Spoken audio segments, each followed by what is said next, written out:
ঠিক আছে স্ক্রিনশট দিয়ে দিস নামাবো। হ্যাঁ ঠিক আছে দাদা এদিকে তাকান একটু এদিকে হ্যাঁ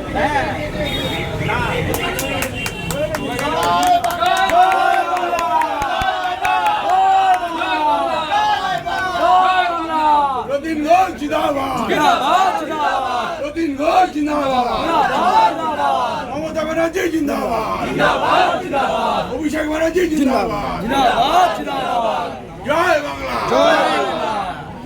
118 বিধানসভার আমাদের সার্বিকভাবে দল একটা ইস্তাহার প্রকাশ করেছে, কিন্তু মধ্যমগ্রাম বিধানসভার ক্ষেত্রে নির্বাচনে জয়ী হয়ে আমরা কি কি কাজ করব সেইটা আপনাদের কাছে আমার বলবার জন্য আপনাদের ডাকা। এক হচ্ছে মধ্যমগ্রামের জন্য তৃণমূলের প্রতিজ্ঞা হচ্ছে মধ্যমগ্রামের বাসিন্দারা যাতে দূষণমুক্ত জ্বালানি ব্যবহার করতে পারে তার জন্য যে গ্যাসের পাইপলাইন হচ্ছে তার সংযোগ চালু করা হবে। 2, মধ্যমগ্রাম চৌমাথা আন্ডারপাসে প্রবীণ নাগরিক এবং যাত্রীদের সুবিধার্থে একটি এসকেলেটর স্থাপন করা হবে। বাদু রোডের হাসপাতালের প্রসূতি বিভাগের চিকিৎসা পরিষেবা পুনরায় চালু করা হবে, সেখানে আরও নতুন ডাক্তার কর্মী নিয়োগের করে ব্যবস্থা আরও মজবুত করা হবে। এর ফলে গ্রামের মানুষ ভালো চিকিৎসা পাবেন, যেটা আমরা বাগবান্ধাতে আপনারা জানেন যে আমরা একটা 10 বেড থেকে 30 বেডের হাসপাতাল করেছি। আমাদের 2, 7, 9, 25 এই ওয়ার্ডে একটা অংশে একটু জল জমে, সেটার জন্য আমরা একটা 12 কোটি টাকার ডিপিআর করেছি, যেটা অনুমোদনের পথে। এই ড্রেনেজ ব্যবস্থার মাধ্যমে ওই এলাকার কিছু অংশে যে নিচু জায়গা আছে সেই জায়গাগুলো উপকৃত হবে। 2, 3, 7, 9, 25 এই ওয়ার্ডগুলো উপকৃত আরও হবে। 8, 9 গঙ্গানগরে একটা বায়োডাইভার্সিটি পার্ক অনুমোদনের পথে, তা দ্রুত বাস্তবায়নের কথা বলা হচ্ছে। আর একটা হচ্ছে যে আমরা নোয়াই খাল এবং বাণীকণ্ঠ খাল, যেটা প্রয়োজনে যে ডিসেলটেশন করা হয় সেটা আরও বেশি চেষ্টা করে বাণীকণ্ঠ দুপাশে যাতে ড্রাই পিচিং করা যায় আমরা চেষ্টা করছি। আর একটা রাস্তা দোলতলা মোড় থেকে up to new town old Jessore road ধরে আমরা চেষ্টা করছি একটা বাইপাস করবার, যার ফলে যশোর রোডে চাপ বাড়বে এবং সরাসরি নিউ টাউনে যাওয়া যাবে। আর একটা আমাদের কাছে দাবি আছে যে আমাদের মধ্যমগ্রামের 28 নম্বর ওয়ার্ডে অভিযাত্রী স্পোর্টিং ক্লাবে একটা আধুনিক বক্সিং রিং করা হবে, মানে ওখানে প্রচুর ছেলেমেয়ে বক্সিংয়ের ট্রেনিং নেয়, সেইটার জন্য ব্যবস্থা করা হয়। এই কথা বলবার জন্যেই মূলত সর্বভারতীয় দলের যে ইস্তাহার, সেই ইস্তাহারের সাথে আমাদের এই বিধানসভার কিছু কাজ আমরা বাকি আছে, সেইটাকে আমরা প্রায়োরিটি করে মানুষের কাছে জানাবার চেষ্টা করছি যে এর মধ্যে দিয়ে মধ্যমগ্রামের রাস্তাঘাট বিকাশী ব্যবস্থার যে উন্নতি হয়েছে আরও যাতে, এছাড়াও আমরা একটা 2-3টে ওয়ার্ডে আমাদের এখনও টিউবওয়েল ওরিয়েন্টেড জল দিতে হয়, আমরা চেষ্টা করছি সেই সব জায়গায় গঙ্গার জল পৌঁছতে।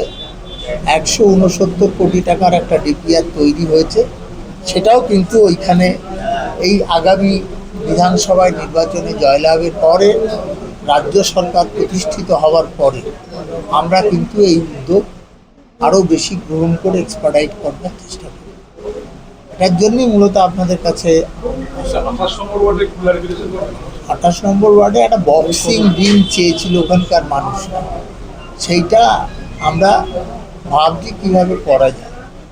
এছাড়াও অনেক জায়গায় সুইমিং পুলের ডিমান্ড আছে, রাস্তায় চলতে চলতে অনেক মানুষ অনেক দাবি করেছে। আমি লিপিবদ্ধ করছি যে সামনের বিধানসভায় জয়লাভের পরে সেই কাজগুলো আমরা প্রায়োরিটি দিয়ে আমরা করে ফেলব। নিউটন যাবেন বলছেন, সেটা কোনটা দিয়ে বাড়ানো যাবে? ওল্ড যশোর রোড হয়ে গাঁতি রোড হয়ে সোজা বেরিয়ে যাবে। এটা অলরেডি সার্ভে হয়ে গেছে, ডিপিআর তৈরি হয়ে গেছে, শুধু এক্সিকিউশনের জন্য আমাদের ত্বরান্বিত করতে হবে।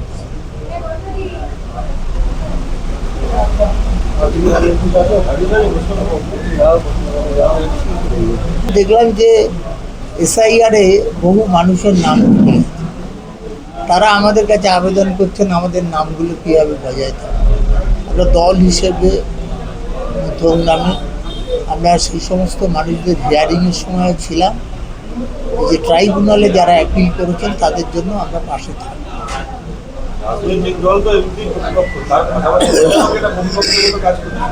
ওয়েদারের যে অবস্থা, সে তো আবহাওয়া এই সময় হলে এটা হয়। আজকে সকালবেলা দেখুন একটুখানি হালকা হালকা ব্যাপার ছিল, তারপরে যত বেলা বেড়েছে তত রোদ বেড়েছে। এবং তো তৃণমূল কংগ্রেস হচ্ছে শীত গ্রীষ্ম বর্ষা তৃণমূলই ভরসা। তা আমরা সব দাপটই সহ্য করতে পারি, শীতের দাপটও পারি, গ্রীষ্মের দাবদাহ পারি, আবার বৃষ্টিকেও পারি। সেই জন্য আমাদের দল, আমরা ওইটা বলি যে শীত গ্রীষ্ম বর্ষা মানুষের কাছে তৃণমূলই ভরসা।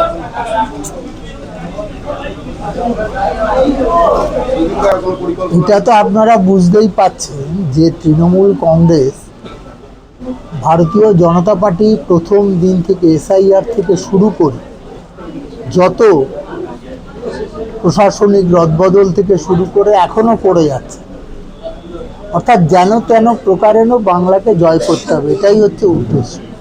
কিন্তু বাংলার মানুষের প্রতি আমাদের ভরসা আছে, আমাদের নেত্রীর প্রতি বাংলার মানুষের ভরসা আছে।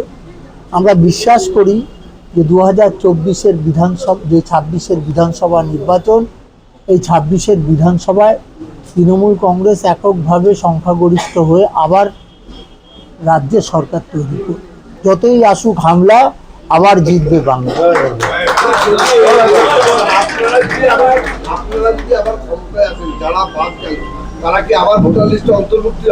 দেখুন, কালকে সুপ্রিম কোর্ট যেটা বলেছে যে ট্রাইব্যুনালের মতো কাজ করবে, অর্থাৎ যারা অ্যাপিল করেছেন তাদের হিয়ারিং, এই সমস্ত প্রসেসগুলো হবে। যেহেতু নির্বাচনী বিধি অনুযায়ী, যেহেতু 23 তারিখ এবং 29 তারিখ ভোট, একটা 6 তারিখ নমিনেশান লাস্ট ডেট ছিল, একটা 9 তারিখ। নমিনেশনের আগে পর্যন্ত ভোটার লিস্টে নাম ওঠে, তারপরে আর নাম ওঠে না। সেই জন্য election commission voter list freeze করে দিয়েছে। আমরা ভেবেছিলাম যে গতকাল হয়তো সুপ্রিম কোর্ট কোনো ডাইরেকশান দেবে, কিন্তু তারাও এই ব্যাপারের মধ্যে ঢোকেনি। তারা বলেছে ট্রাইব্যুনালের মতো কাজ করবে, আর কিছু সময়ের জন্য ভোট চলে গেলে এটা ধরার কোনো কারণ নেই যে ভোটটা বাতিল হয়ে যাবে। আগামী দিনে ভোট দেবে। অনেক যাদের নাম বাদ গেছে তাদের মধ্যে অনেকের মধ্যেই আতঙ্ক ছড়াচ্ছে যে ডিটেনশন ক্যাম্প করা হবে আসামের মতো, এই ধরনের তাদের উদ্দেশ্যে কি বলবেন? দেখুন, ব্যাপার হচ্ছে যে ডিটেনশন ক্যাম্প আমাদের মাননীয় মুখ্যমন্ত্রী বলেছে, আর যেহেতু সিটিজেনশিপ অ্যামেন্ডমেন্ট অ্যাক্ট হয়েছে, অর্থাৎ এই ডিটেনশন ক্যাম্পের কোনো প্রশ্নই ওঠে না। খবরের কাগজ এবং বিভিন্ন মিডিয়া বিভিন্ন খবর দিয়ে দিচ্ছে। আমি জানি না, কালকে শুনছিলাম বিহারে যাদের নাম বাদ গেছে তাদের নাকি রেশন বন্ধ হয়ে যায়। কিন্তু এটা নাগরিকত্বের কি, ভোটার লিস্টটা কিন্তু নাগরিকত্বের বিষয় না। ভোট দেওয়ার জন্য ভোটার লিস্ট তৈরি হয়। 18 বছর বয়স হলে তারা সঠিক, যদি সব ঠিক থাকে, তারা ভোটার তালিকায় নাম অন্তর্ভুক্ত করে। এটা সিটিজেনশিপের কোনো আইডেন্টিটি। যারা এইসব বলছেন তারা সঠিক বলছেন না। আর এই সমস্ত করতে গেলে বাংলায় তৃণমূল কংগ্রেসের সরকার এর বিরুদ্ধে যথাযথ ব্যবস্থা। 2023 সালে ওরা ওদের কাজ করছে, আমরা আমাদের কাছে মানুষের কাছে যাচ্ছি, এটাই উত্তর। এর বেশি কিছু বলার। আর মধ্যম গ্রামে অপ্রতিরোধ, আপনি এটা লক্ষ্য জনশ্রুতি, সেই জায়গায় দাঁড়িয়ে এটাকে কি মনে করছেন যুদ্ধ? এবারে যুদ্ধ হচ্ছে, কারণ আপনার এখানে কিছুক্ষণ আগে পর্যন্ত একটা ব্যানার দেওয়া ছিল, এটা ওয়ার রুম, মানে যুদ্ধের রুম। না, যুদ্ধের রুম না। আমরা এটা যখন এসআইআর হচ্ছিল তখন আমরা আমাদের দলের সর্বভারতীয় সাধারণ সম্পাদক অভিষেক বন্দ্যোপাধ্যায় সবাইকে একটা করে এই ওয়ার রুম খুলতে বলেছিলেন মানুষকে সাহায্য করার জন্য। সেই কাজটা আমরা করেছি।